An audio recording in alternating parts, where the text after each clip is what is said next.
¿Cómo podemos saber si somos salvos realmente? Primeramente tenemos que preguntar qué dice la Biblia. Y la práctica contemporánea de simplemente guiar a una persona en una oración no se encuentra en la Biblia. Entonces nosotros debemos por lo menos pensar, wow, estoy practicando algo en mi evangelismo, quizás, como algunos dicen, la parte más importante, pero no tengo respaldo en las Escrituras. Ahora, en Romanos capítulo 10, ¿no? Es el texto que se usa. Entonces vamos a verlo simplemente un ratito, Romanos 10. En los primeros versículos de Romanos 10, Pablo está hablando acerca de la falsa doctrina de pensar que, la falsa doctrina de que la salvación es por medio de las obras. Y él por toda la epístola ha hablado claramente que la salvación es solo por medio de la fe, sin obras, como en el libro de Gálatas. Cuando llegamos a versículo 9, él dice que si confesares con tu boca que Jesús es el Señor y creyeres en tu corazón que Dios le levantó de los muertos, serás salvo. Porque con el corazón se cree para justicia, pero con la boca se confiesa para salvación. Ahora, este texto ha sido usado para defender la práctica de simplemente después de compartir algo del Evangelio, guiar a la persona en una oración. Mayormente es así, ¿no? ¿Quieres ir al cielo? Sí. ¿Sabes que eres pecador? Sí. Cristo murió por ti. Bueno, está bien.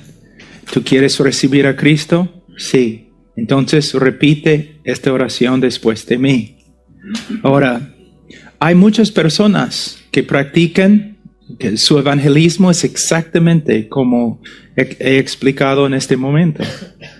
Y otros, quizás con un poco más de profundidad, pero sin embargo siempre terminan con repite esta oración. Bueno, este texto no está enseñando que debemos guiar a una persona en una oración para que sea salvo. La idea aquí es lo siguiente. Él está diciendo lo mismo que Jesús dice en Mateo 7 y que Santiago dice en su carta.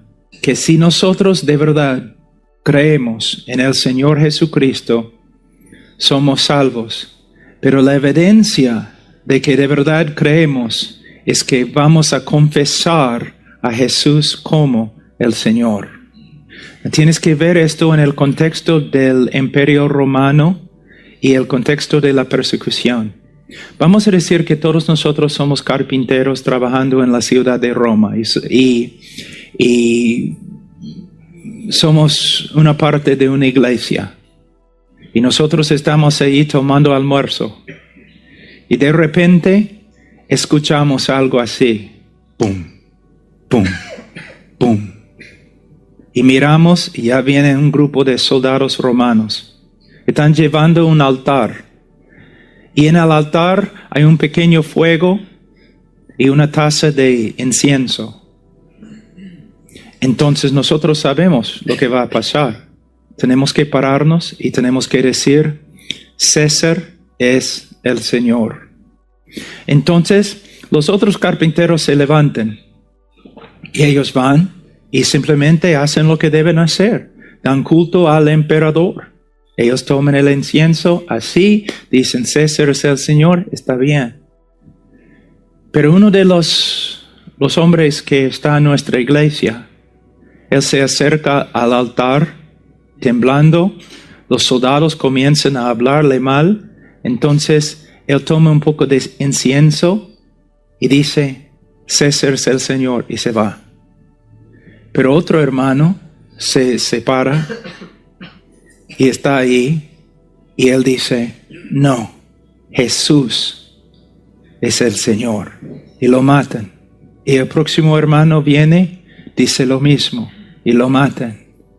Entonces el contexto es, si somos creyentes verdaderos, vamos a confesar que Jesús es el Señor, aunque nos cueste la vida. Y mira cómo hemos pervertido este texto. Si tú repites esta oración después de mí. Ahora, ¿cómo puede una persona saber que es salva?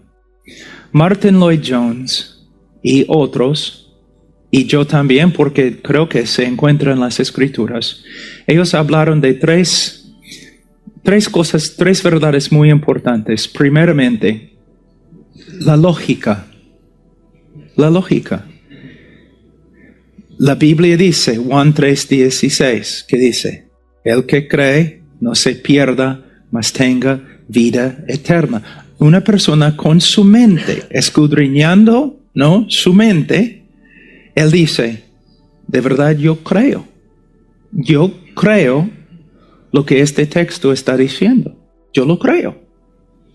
Entonces es una evidencia, no una evidencia completa, pero una evidencia. La persona simplemente, escudriñando sus pensamientos, escudriñando su sinceridad, dice, bueno, lo que este texto dice, yo lo creo. Pero también hay algo más, la segunda cosa de la cual Martin Lloyd-Jones escribía, es algo subjetivo. La salvación es más que simplemente nuestros pensamientos. Dios hace algo a nosotros. Por supuesto, es algo subjetivo, pero algo verdadero y algo que nosotros podemos saber. Dios ha hecho algo en mí. Ahora mis deseos, mis afectos han cambiado y tengo paz. Y mi conciencia está limpia por causa de la sangre de Cristo. Es cuando una persona, creo que la mayoría de ustedes ha visto eso, una persona que se ha convertido en la iglesia, se levanta y dice, wow, de verdad, yo sé que soy salvo, yo lo veo, yo veo ahora lo que me estás diciendo. Es algo que de verdad les sucede. Les voy a dar un ejemplo. Yo estaba predicando en Canadá, muy cerca de Alaska, en una iglesia de como 20 personas. Y había más osos grizzlies en el pueblo que hombres. No, de verdad. Y entonces yo subí a predicar en esa iglesia muy pequeña. El momento que abrí mi boca, las puertas se abrieron atrás y un hombre entró. Un hombre de como 65 años, pero un monstruo, una montaña. El hombre era tan grande y triste. Y pasó adelante y se sentó en la primera banca. Y estaba mirándome así, con una tristeza. Entonces empecé a predicar el Evangelio. Prediqué el Evangelio como 1 hora. Bajé del púlpito y fui a él directamente y yo le pregunté, Señor, ¿qué le pasa? Usted es el hombre más triste que he visto en mi vida. Él sacó un rayo X y me lo dio y dijo, vengo del médico. Él me dijo que tengo 3 semanas que voy a morir. Yo he vivido toda mi vida en el bosque, en un rancho.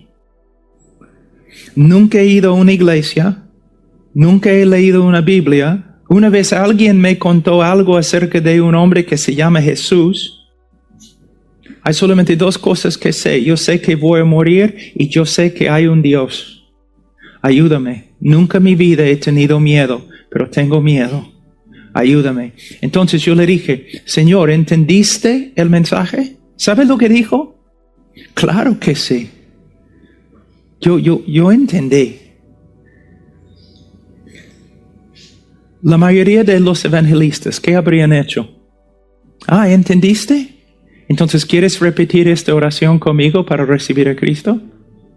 Pero él dijo, yo entendí. ¿Pero es todo? Un niño podría haber entendido lo que dijiste. ¿Pero es todo? Y yo le dije, no. Vamos a hablar de arrepentimiento.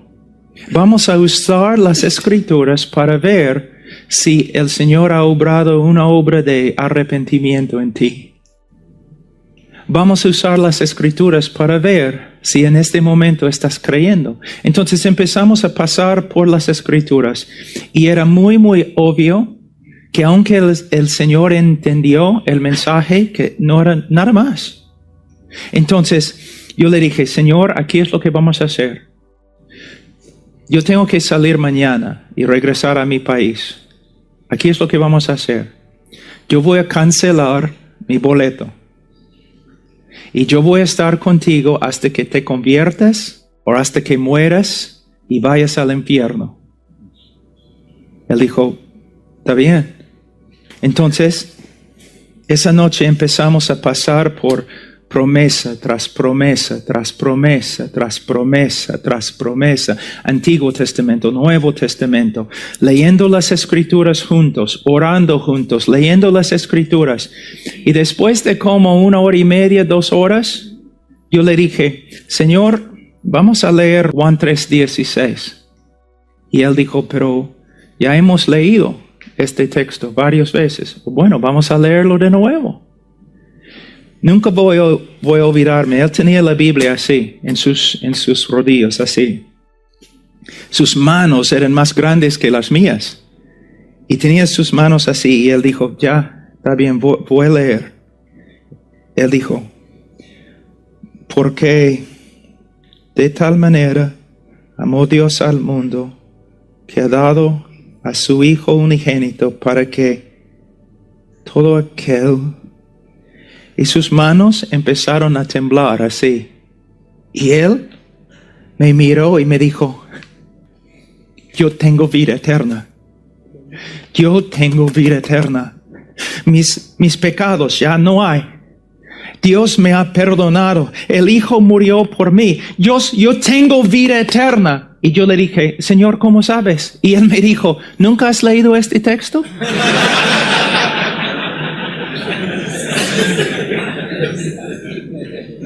¿Qué pasó? Algo esencial. El Espíritu de Dios regeneró su corazón. El Espíritu de Dios testificó a su corazón y a su mente que Él era Hijo de Dios. Él renació. Hermanos, si ustedes quieren aprender cómo hacer evangelismo, ustedes deben leer Spurgeon, Los Puritanos, Ichabod Spencer, Pastoral Sketches. El hombre, el predicador, es un doctor de almas.